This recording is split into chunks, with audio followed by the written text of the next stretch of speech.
So this is the room I fondly call a parlor in my 250-year-old house, built in 1775, and this is one of the rooms that I just fell madly in love with. Here's a picture of how we found the room when we first got the house. I mean, you can see the windows have shutters and they're boarded up. It was just awful.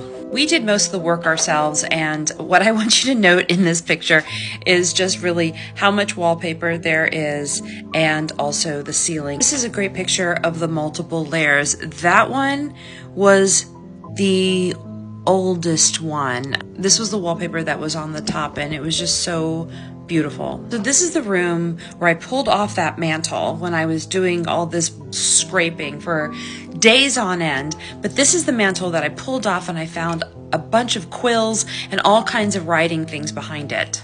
And if you haven't seen that video, just go back. It's pinned at the top of my page. I worked tirelessly in this room. It was incredible. I found two amazing things. One, if you look up at the ceiling, what color does it look like?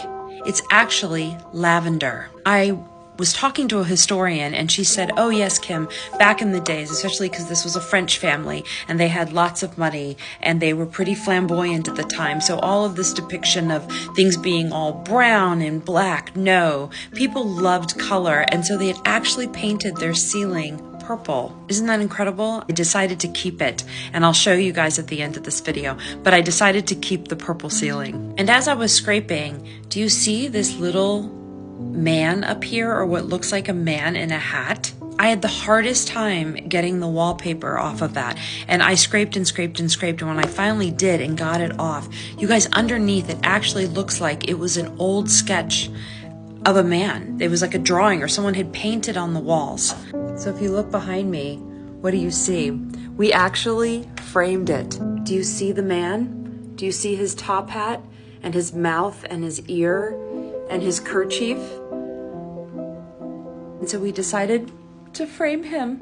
I wanted to show you, it's hard to see in here with this lighting, but there, we kept a piece of the original ceiling peeking through. So that's the original, and I matched the purple. And so I have in here, in the parlor room, a lavender ceiling. And there's our little man. So these are the things that I've held on to in this house.